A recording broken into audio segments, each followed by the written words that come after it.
अब समझेंगे हम वर्ग क्या होता है, जिसको इंग्लिश में स्क्वायर बोला जाता है। वर्ग का नाम आपने कई बार सुना होगा कि ये वर्गाकार है, इसका वर्ग ज्ञात करना है, ऐसी कई सारी हमारे दैनिक जीवन में बातें आपने सुनी होगी। हम यहाँ पर जो वर्ग पढ़ेंगे, वर्ग को पढ़ने का तरीका कैसा रहेगा, एक तो हम इसका बेसिक समझेंगे। बेसिक मतलब मैं आपको बता दूं कि वर्ग को ज्ञात करने के लिए ट्रिक्स होती है, बड़े आसानी से हम वर्ग को ज्ञात किया जा सकता है, चाहे कितनी भी बड़ी संख्या हो, 2 अंकों की, 3 अंकों की, 4 अंकों की, और उसको ट्रिक के द्वारा बड़े आसानी से हम हल कर सकते हैं। और बच्चे उसी के पीछे लग भी जाते हैं। कारण उसका यह है कि वो उससे आंसर बड़े जल्दी आ जाता है। लेकिन इसका जो भूमिका होती है, जो वास्तविक इसका अर्थ होता है, इस अर्थ को जानना सबसे पहले बेहद जरूरी होता है। ठीक है, तो हम यहाँ पर पहले परिभाषा समझेंगे, वर्ग क्या होता है, इसकी जो ट्रेडिशनल जो विधि है वर्ग ज्ञात करने की, वो विधि क्या है। इसके बाद में हम देखेंगे कि वर्ग का हम उपयोग कहाँ कहाँ कर सकते हैं। वर्ग से संबंधित कुछ रोचक तथ्य है, उन तथ्यों को हम जानने की कोशिश करेंगे। और फिर उसके बाद में ये सारी चीज़ें समझने के बाद में फिर हम ट्रिक्स की बात करेंगे। ठीक है, तो चलिए स्टार्ट करते हैं। जिस प्रकार से इसका नाम है, क्या नाम है, वर्ग।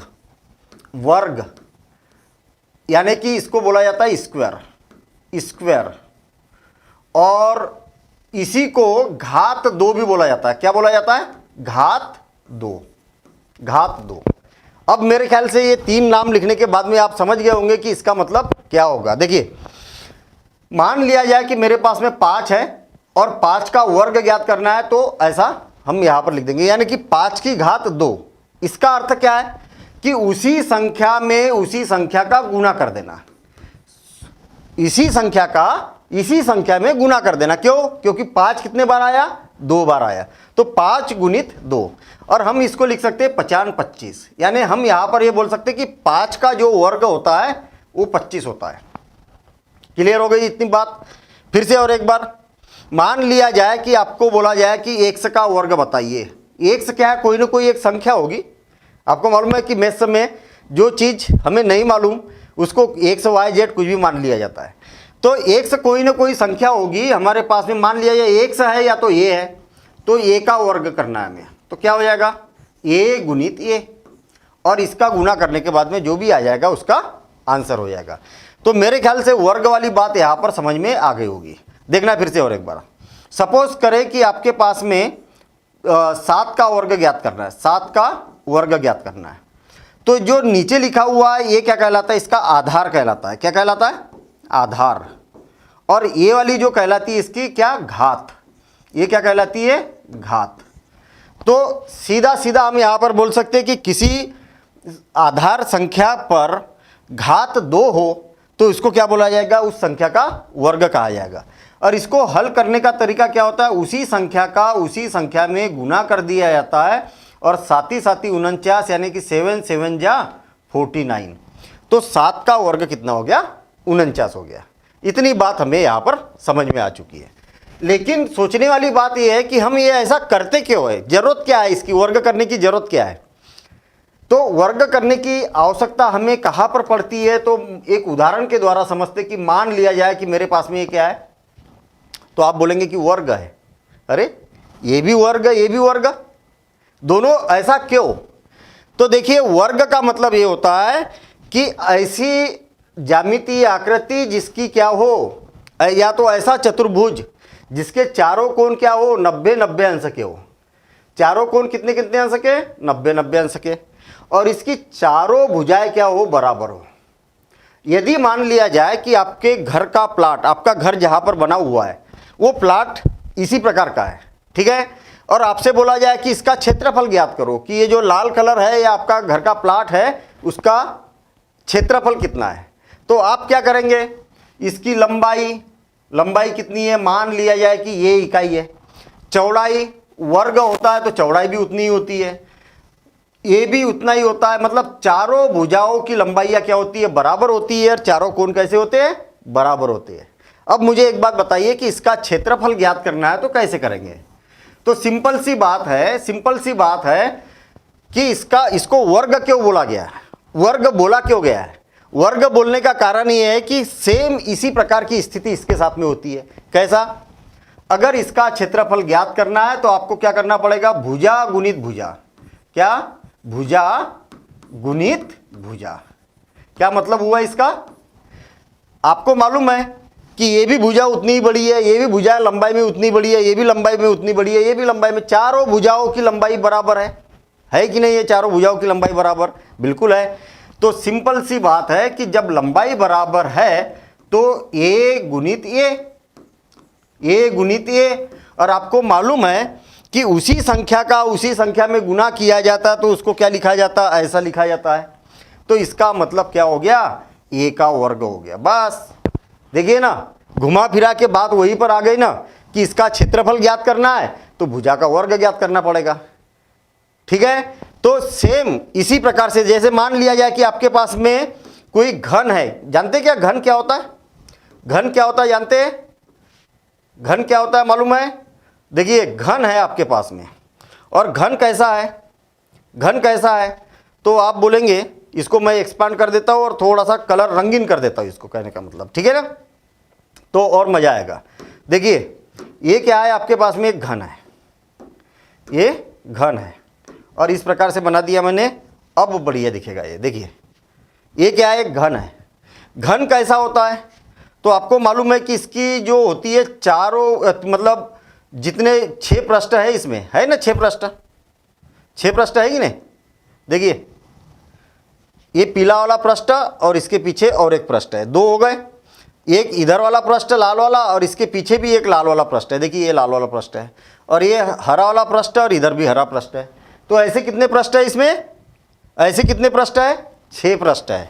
अगर मुझे मान लिया जाए कि इस घन का पृष्ठीय क्षेत्रफल ज्ञात करना है, मतलब ये जो कलर बने हैं ना इसके, इन कलरों का क्षेत्रफल ज्ञात करना है, तो क्या करना पड़ेगा, तो आप देखेंगे कि ये क्या है, वर्ग बना कि नहीं, ये बिल्कुल बना, वर्ग बना कि नहीं, इसी के जैसा बनाना, हाँ बना। अगर मान लिया जाए इसकी भुजा 3 सेंटीमीटर है तो ये भी 3 सेंटीमीटर होगी, और ये भी 3 सेंटीमीटर होगी, और ये भी 3 सेंटीमीटर होगी। और मुझे एक बात बताइए कि इस पृष्ठ का ये वाला क्षेत्रफल कितना होगा, तो आप बोलेंगे कि बड़ा आसान काम है, वर्ग है तो वर्ग कर दो। किसका वर्ग कर दो, भुजा का वर्ग कर दो। तो हमारे पास में भुजा कितनी है, 3 है, तो 3 का वर्ग करेंगे तो 9 हो जाएगा। होगा कि नहीं होगा, बिल्कुल होगा। तो आपके पास में एक पृष्ठ का क्षेत्रफल यहां पर पता चल गया, 9 सेंटीमीटर का वर्ग। क्या, 9 सेंटीमीटर का वर्ग, इतना आपको पता चल गया। ये सेंटीमीटर में है इकाई, और वर्ग ज्ञात किया तो इकाई का भी वर्ग हो जाता है। क्यों होता है, क्यों, क्योंकि आपने क्या किया, इस सेंटीमीटर में इतनी इकाई के सेंटीमीटर का गुना किया, तो 2 बार सेंटीमीटर आ गया ना, इसलिए सेंटीमीटर स्क्वायर लिखा जाता है। चलिए ठीक है, फिर से और एक बार मुझे एक बात बताइए कि इस पृष्ठ का क्षेत्रफल कितना है।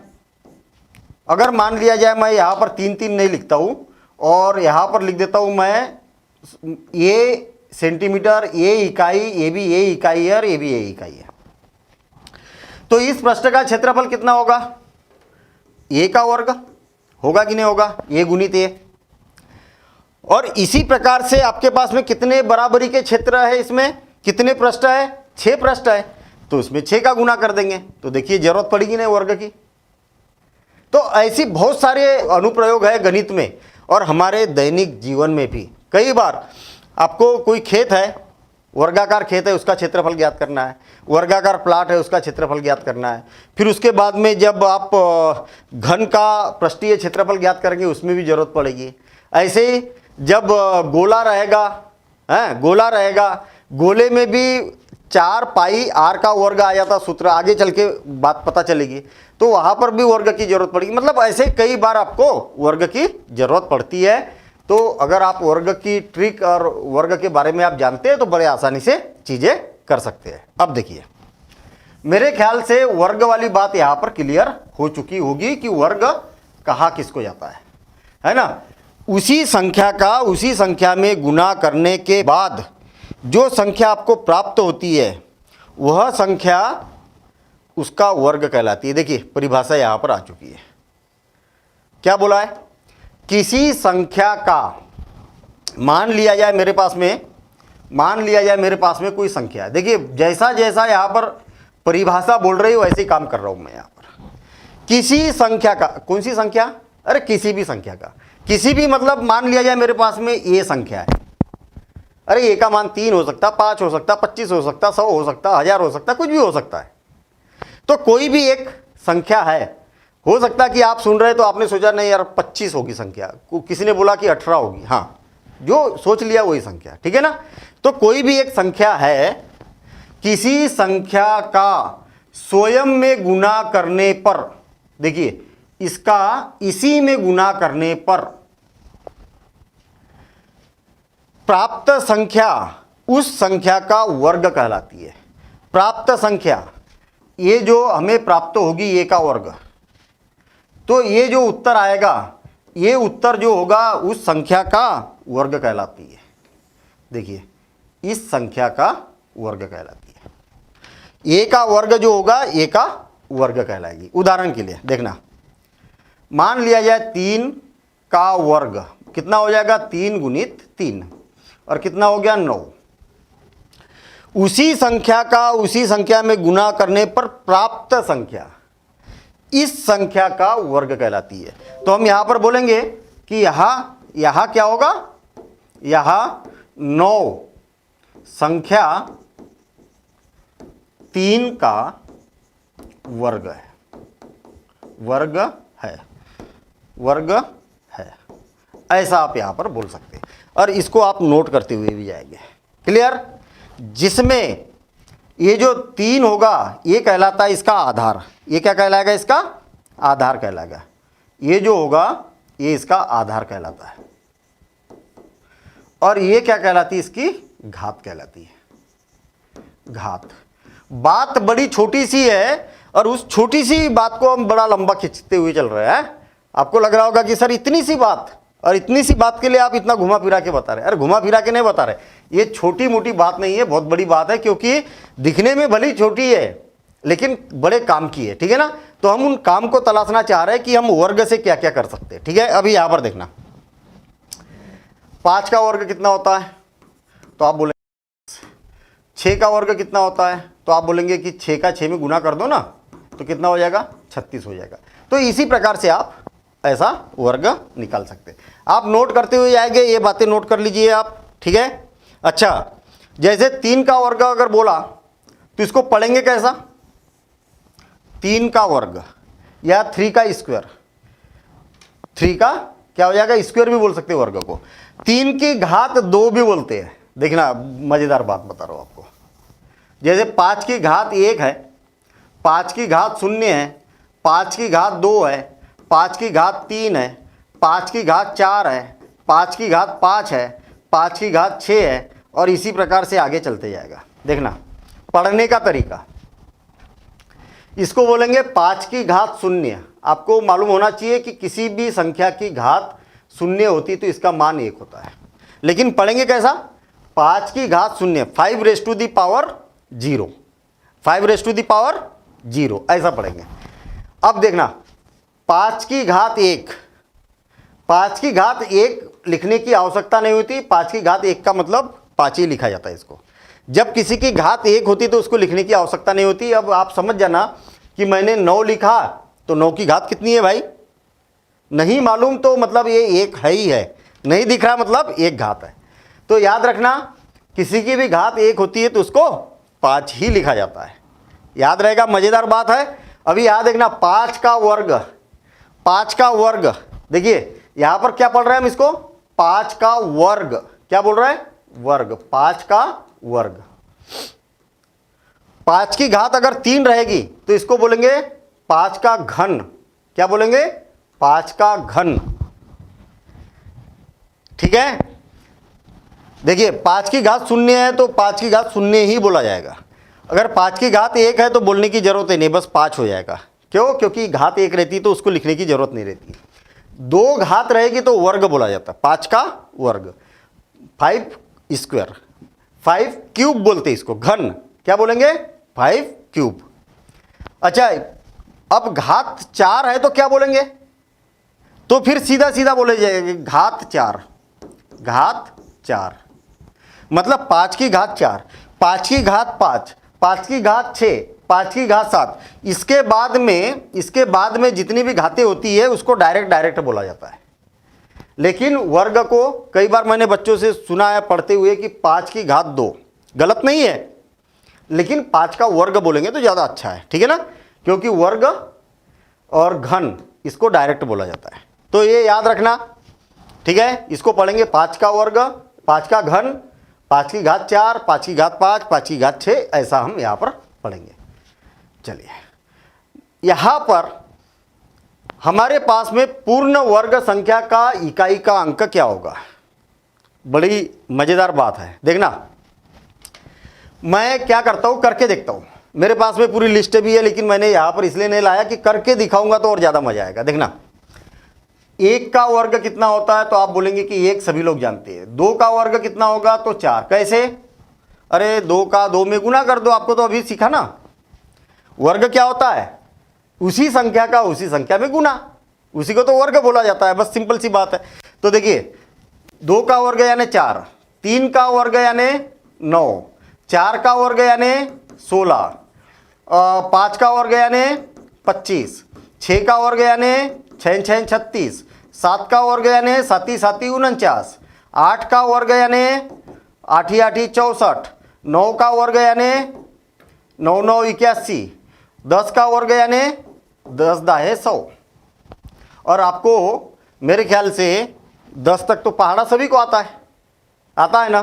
तो ये अभी आपको सबको याद है, सभी लोग जानते हैं कि 1 का वर्ग 1 गुणित 1, 2 का वर्ग 2 2 4, 3 3 9, 4 4 16, 5 25, 6 6 36, 7 7 49, 8 8 64, 9 9 81, 10 10 100। अब देखिए,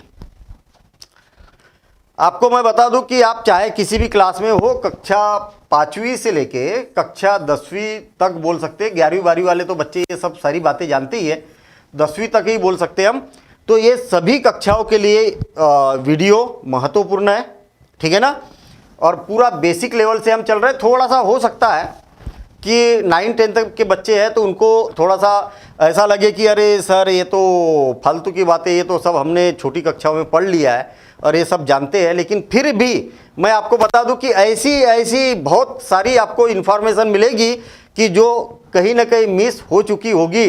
तो मेरे ख्याल से बेसिक मैथ्स है तो सारी चीज़ें आपको एक तरफ से ही देखना चाहिए। अगर आपको फिर भी अगर ऐसा लगता तो आप इस बात को स्किप कर सकते हैं, लेकिन ना करें तो ज़्यादा अच्छा है। देखिए, क्योंकि हम पूरे शुरुआत से पढ़ रहे हैं हम इसको, ठीक है ना। और कोशिश ये कर रहे हैं कि कोई भी बात इससे न छूटे और बिल्कुल आसानी से सारी बातें समझ में आ जाए। 10 तक तो हमें कोई समस्या नहीं है, लेकिन 11 का वर्ग अगर निकालना जाए तो 12 का वर्ग निकालना जाए तो थोड़ा सा कष्ट हो सकता है ना। क्यों? क्योंकि बड़ी संख्या है तो ज़्यादा मेहनत करनी पड़ेगी। तो 18 का वर्ग, 19 का वर्ग और 20 का वर्ग, ज़्यादा मेहनत करनी पड़ेगी। इनका वर्ग होता क्या है, तो कुछ लोग इसको जानते भी है, कुछ लोग नहीं जानते तो जानना बेहद ज़रूरी है। क्यों? क्योंकि आप अगर, मैं तो सारी बातें कर रहा हूँ, प्रतियोगिता परीक्षाओं की भी बात कर रहा हूँ, जो प्रतियोगिता परीक्षा की तैयारी करेंगे और जो नहीं भी कर रहे, जो 6वीं से लेकर 12वीं क्लास तक भी है, उनको भी जानना बेहद ज़रूरी है, याद होना चाहिए। ये सब खूब काम आने वाली है आपके, ठीक है ना, गणित में खूब काम आने वाली है। 11 का वर्ग होता है 121। कैसे होता भाई? 11 का 11 में गुना कर दो और तो 121 हो जाएगा, 144 हो जाएगा, 169 हो जाएगा। 14 का वर्ग हो जाएगा 196, 196, और ये हो जाएगा 225 और 256, है ना। 17 का 289, 18 का क्या हो जाएगा, 18 का 324 हो जाएगा, और 19 का 289 और 20 का हो जाएगा 400, ठीक है।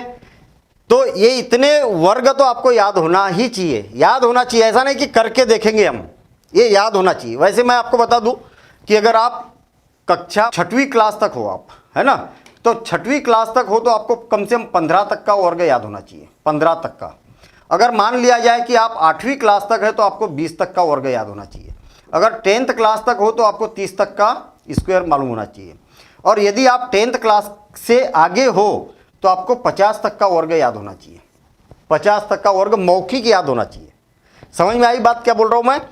6वीं क्लास तक के लिए बच्चों को 15 तक का 15 तक का स्क्वायर याद होना चाहिए। 8th क्लास के बच्चों को 20 तक का होना चाहिए। 10th क्लास के बच्चों को 30 तक होना चाहिए। तो मैं आपको बता दूं कि गणित में, मैथ्स में भी इसकी बहुत ज़्यादा ज़रूरत पड़ने वाली है। अब देखिए यहाँ पर मज़ेदार बात क्या है। मज़ेदार बात क्या है, हमने क्या किया, 1 से लेके 20 तक का स्क्वायर निकाला। अब इसके स्क्वायर निकालने में क्या खासियत दिखाई दे रही है? क्या खासियत दिखाई दे रही है कि इकाई का अंक क्या आ रहा है इसमें। देखिए 1 आ रहा, 4 दिखाई दे रहा, देखना इकाई का अंक 1 4 9 6, 1 4 9 है, 6 है, और क्या है 5 6 भी है, 9 भी है, 4 1 5 भी है और 6 भी है। 6 लिख दिया मैंने, 9 भी लिख दिया, 4 भी लिख दिया, 1 भी लिख दिया, 0 भी है। ठीक है, और क्या दिखाई दे रहा, 1 देखिए लिख दिया मैंने। इकाई के अंक की बात कर रहा हूं मैं, केवल इकाई में क्या आ रहा, 0 9 4 9 6 5 6 9 4 1, ये वाली संख्या आ रही है। देखिए ना, आपने देखा कि या तो 1 आ रहा, या तो फिर 4 आ रहा, या 5 आ रहा, या 0 भी आ सकता है, 5 आ सकता है, 6 आ सकता है, 9 आ सकता है, ये सारी संख्याएं आ सकती है इकाई के अंक में। हम ऐसा जानना क्यों चाह रहे हैं? क्यों जानना चाह रहे हैं? हमें यह मालूम है कि इकाई के अंक में जब किसी भी संख्या का वर्ग करते हैं तो इनमें से कोई ना कोई अंक आता है, इनमें से कोई ना कोई अंक आता है। तो फिर क्या नहीं आ सकता ये भी देखिए आप। तो आप देखेंगे कि इकाई में आपको 2 3 7 और 8 है ना, 2 3 7 और 8, ये 4 अंक ऐसे है कि जो वर्ग करने के बाद में इकाई में आपको नहीं दिखेंगे। इकाई का मतलब क्या है? इकाई का मतलब हमारा ये है कि देखिए ये इकाई का अंक है, ये वाला, ये सारे इकाई के अंक है। आप इसमें इकाई के अंक में ढूंढ के देखिए कि कहीं पर भी आपको 2 3 7 और 8 दिखाई दे रहा क्या? देखिए ये सब इकाई के अंक है। वर्ग किया हमने तो ये सारे के सारे क्या इकाई के अंक है। तो इससे फायदा क्या होगा? पहली बात तो ये हम फायदे वाली बात करते, ऐसा तो नहीं कि हम फालतू की एनर्जी लगा रहे इसमें। देखना, मान लिया जाए कि आपको बोला गया कि बताइए कि 3 8 9 7 4 3, इस संख्या, ये संख्या पूर्ण वर्ग के रूप में है या नहीं है। कहने का मतलब किसी संख्या का वर्ग करने पर यह संख्या प्राप्त होगी कि नहीं होगी। अब बताइए, अब क्वेश्चन कितना बड़ा क्वेश्चन आ गया और आप बोलेंगे कि सर इसको तो हल करना पड़ेगा और पता नहीं कैसे कैसे हल करना पड़ेगा। आगे चल के अपन वर्गमूल सीखेंगे तो वर्गमूल के द्वारा इसका मान ज्ञात करना पड़ेगा। तो ये पूर्ण वर्ग संख्या है या नहीं है, तो आप केवल इकाई का अंक देख के बता सकते हैं कि भैया ये पूर्ण वर्ग संख्या नहीं है। क्यों? क्योंकि इकाई का अंक अगर 2 आता है या 3 आता है या 7 आता है या 8 आता है, ये 4 में से कोई भी अंक अगर इकाई में आता है तो ये किसी भी संख्या का पूर्ण वर्ग नहीं है। तो एक महत्वपूर्ण बात आपको ये पता चली। और भी अगर मान लिया जाए कि 9 7 8 9 6 7, ये पूर्ण वर्ग संख्या होगी कि नहीं होगी, तो आप बोलेंगे कि इकाई में 7 आ गया जो कि नहीं आना चाहिए, इसलिए पूर्ण वर्ग संख्या नहीं होगी। देखिए ना, 7 आता ही नहीं कहीं पर भी इकाई में। आगे भी अगर हम हल करेंगे ना, इसके आगे भी, तो कहीं पर भी नहीं आएगा ऐसा, ये वाले अंक कहीं पर भी नहीं आएंगे। अगर आपसे बोला जाए कि अच्छा बताइए 9 3 8 7 2 ये पूर्ण वर्ग संख्या है या नहीं है, आप बोलेंगे कि इकाई का अंक तो पूर्ण वर्ग संख्या में 2 आता ही नहीं है, तो है ही नहीं। तो आपने कितने आसानी से बता दिया ये बात, ठीक है ना। तो आप यहाँ पर पहली बात तो मैं आपको बता दूं कि ये सारी संख्याओं का वर्ग मालूम होना चाहिए, ये याद होना चाहिए कि 16 का वर्ग कितना होता है 256, 17 का वर्ग क्या होता है 289 है ना, 289 बोल सकते हैं हम। 18 का वर्ग कितना होता है 324 होता है। 19 का वर्ग क्या होता है 289 होता है। तो ये सब मौखिक याद होना चाहिए, बिल्कुल दिमाग में होना चाहिए। क्लियर? तो आप ये वर्ग को तो पहले 20 तक का वर्ग लिख लो, आप नोट कर लो। और मैं आपको बता दूं कि बिल्कुल बारीकी से हम एक एक चीज़ पढ़ते हुए चलेंगे और वर्ग के बारे में पूरी जानकारी यहाँ पर लेंगे। आपको प्रॉपर तरीके से नोट्स बनाते जाओ और महत्वपूर्ण जो बातें हैं इसको आप नोट करते जाओ। पूर्ण वर्ग संख्या में इकाई का अंक 2, 3, 7, 8 नहीं हो सकता। अर्थात उदाहरण के लिए 9, 3, 5, 8, 7, 2 ये पूर्ण वर्ग संख्या नहीं हो सकती है। हो सकती क्या? बिल्कुल नहीं हो सकती है। अगर मैं लिखूं कि 3, 9, 7, 2 और 8 ये पूर्ण वर्ग संख्या हो सकती क्या? नहीं हो सकती, क्योंकि इकाई में 8 आ गया। 8 आता ही नहीं कभी। तीसरा 7, 3, 2, 9, 8, 5 और 3 ये पूर्ण वर्ग संख्या हो सकती क्या? नहीं हो सकती। क्यों? क्योंकि इकाई का अंक क्या है? 3 है, यहाँ पर 8 है, यहाँ पर 2 है, इसलिए नहीं हो सकती। तो इस प्रकार से 7 भी आएगा इकाई में तो भी नहीं होगी। अभी अगर मैंने यहाँ पर 7 लिख दिया तो अभी भी पूर्ण वर्ग संख्या नहीं होगी। क्लियर बात हो गई? और ये बात को हवा में नहीं ले जाना है। ऐसा नहीं कि अरे सर पढ़ लिया, समझ में आ गई, बात हो गई और भूल भी गए। अब भूलेंगे कब? नहीं, जब प्रैक्टिस करेंगे आप इसकी। जब प्रॉपर प्रैक्टिस करेंगे तो कभी नहीं भूलेंगे। ठीक है ना? अब देखिए, पूर्ण वर्ग संख्या में शून्यों की संख्या कितनी होती है? बहुत मजेदार बात देखना। अगर मान लिया जाए कि मुझे 10 का वर्ग करना है तो आप क्या करेंगे? 10 गुणित 10, और आपको मालूम है कि इसका वर्ग कितना होता है? 100 होता है। शून्य बढ़ाते जाएंगे हम। ठीक है ना? इसमें इसका गुना करना है तो इसमें एक शून्य लगा तो एक शून्य बढ़ा देंगे। अगर 100 का वर्ग करना है तो क्या हो जाएगा? 10 100 गुणित 100।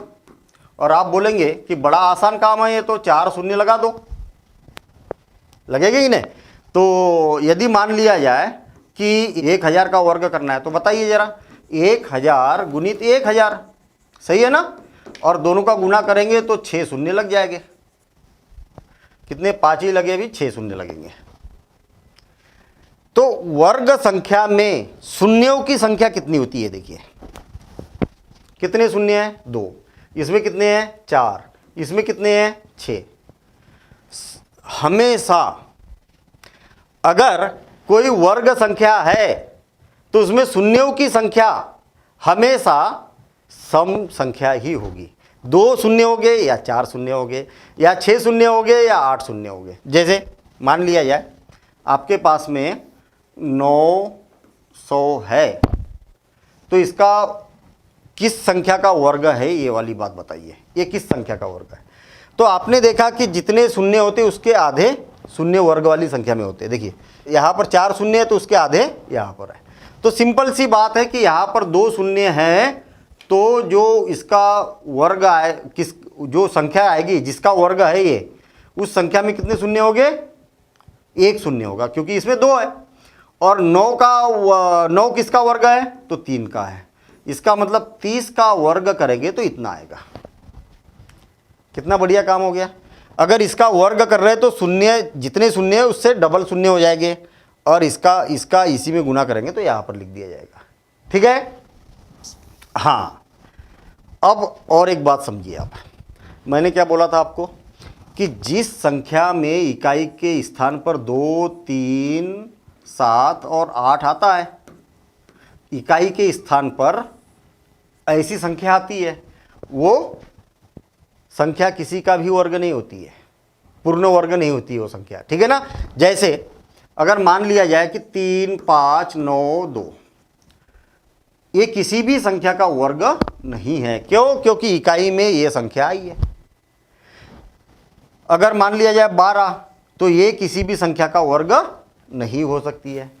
और देखिए, अब आपको ऐसा लग रहा होगा यहाँ पर कि भाई अगर ये संख्या, ये अंक अगर नहीं आया तो फिर वर्ग होगी। देखना, मान लिया जाए कि मेरे पास में 15 है, ये किसका वर्ग है?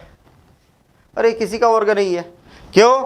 क्योंकि आप अगर 1 का वर्ग करेंगे तो 1 होगा, 2 का वर्ग करेंगे तो 4 होगा, 3 का वर्ग करेंगे तो 9 होगा, 4 का वर्ग करेंगे तो 16 होगा।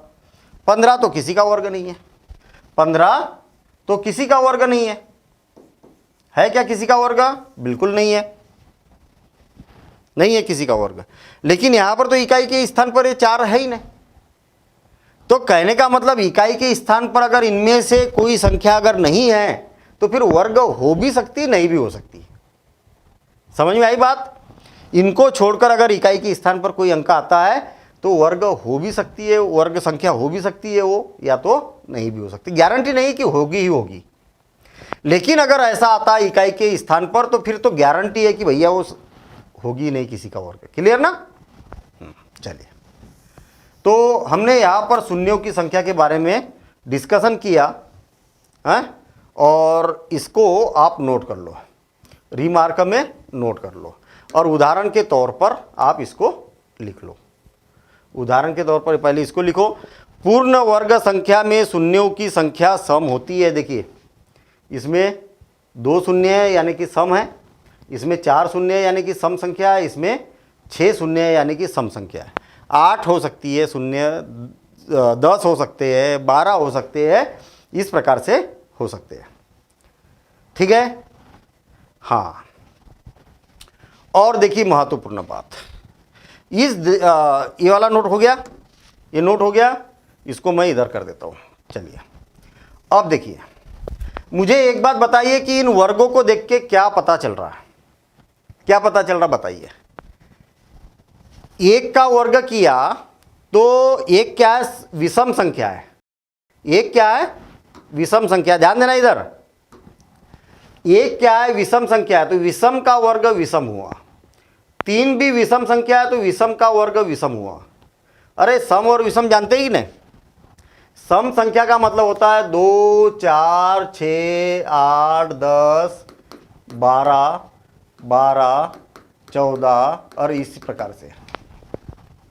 सम संख्या उसको बोला जाता है कि ऐसी संख्या जिसको 2 से विभाजित किया जा सकता है, या तो बोल सकते हैं कि ऐसी संख्या जिसका इकाई का अंक क्या हो, 2 हो या 4, 6, 8 या 0 हो।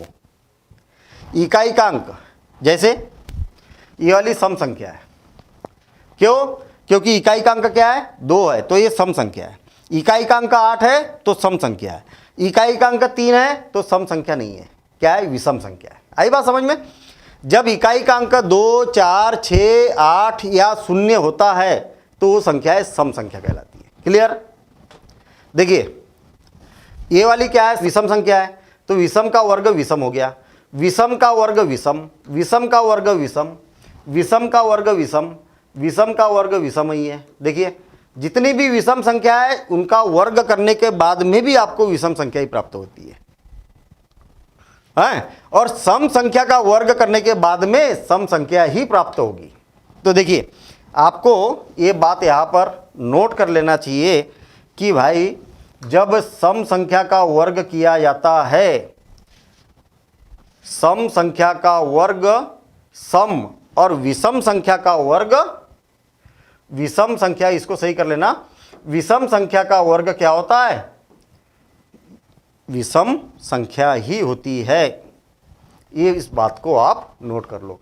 ये पॉइंट जो आपको मिलते जा रहे हैं, ये नियम बनते जा रहे हैं, और इसको आपको प्रैक्टिस करना है। जब प्रैक्टिस करेंगे बड़ा आसान काम हो जाएगा। ठीक है ना? इसको नोट करो आप, और उदाहरण के लिए आप 1-2 उदाहरण इसके लिख सकते हैं ऐसे। ये विषम है तो विषम, विषम है तो विषम, विषम है तो विषम, विषम है तो विषम, ये सम है तो सम, सम है तो सम, सम है तो सम, ऐसा। ठीक है? चलिए, तो क्या बात पता चली? पूर्ण वर्ग संख्या में शून्यों की संख्या क्या होती है? सम होती है। और ये बात पता चली कि किसी सम संख्या का वर्ग किया जाए तो सम संख्या ही प्राप्त होगी, विषम संख्या का वर्ग किया जाए तो विषम संख्या ही प्राप्त होगी। ठीक है?